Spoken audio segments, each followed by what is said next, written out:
পাকিস্তানের মাটিতে 3 ম্যাচের টি-20তে হোয়াইট ওয়াশ হয়ে মাথা অবনত করে মাঠ ছেড়েছে বাংলাদেশ ক্রিকেট দল।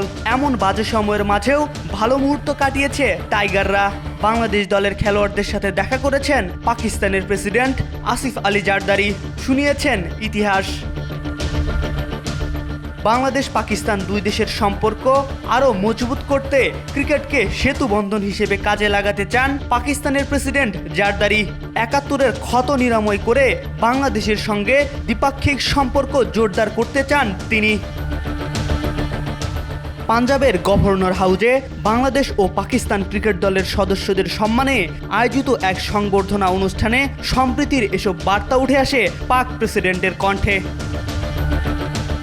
১৯৭১ সালে পাকিস্তান থেকে বিচ্ছিন্ন হয়ে বাংলাদেশের স্বাধীন রাষ্ট্র হিসেবে আত্মপ্রকাশের কথা স্মরণ করে দেশটির প্রেসিডেন্ট বলেন, দুই দেশের ভাগ হয়ে যাওয়ার প্রত্যক্ষদর্শী প্রজন্মের সদস্য তিনি।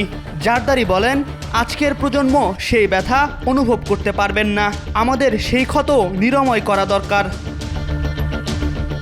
বাংলাদেশের প্রশংসা করে আসিফ আলী জারদারি বলেন, আজ বিশ্ব বাংলাদেশকে একটি সফল রাষ্ট্র হিসেবে চেনে। যেভাবে তারা অর্থনীতি, শিক্ষা, প্রযুক্তি ও মানব সম্পদে উন্নতি করছে তা প্রশংসার দাবি রাখে। আল্লাহ বাংলাদেশকে প্রাকৃতিক সম্পদেও সমৃদ্ধ করেছেন, তাই দুই দেশের মাঝে সহযোগিতার বিপুল সুযোগ রয়েছে। তিনি বলেন, আমরা যদি যৌথভাবে কাজ করি তবে দুই দেশের জনগণেরই সমৃদ্ধি নিশ্চিত হবে।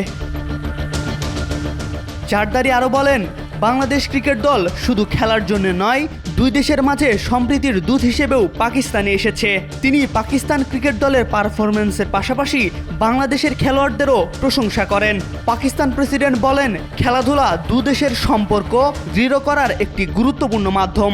আমাদের তরুণ প্রজন্মের মাঝে সহযোগিতা ও বন্ধুত্ব গড়ে তুলতে ক্রিকেট হতে পারে এক শক্তিশালী সেতুবন্ধন।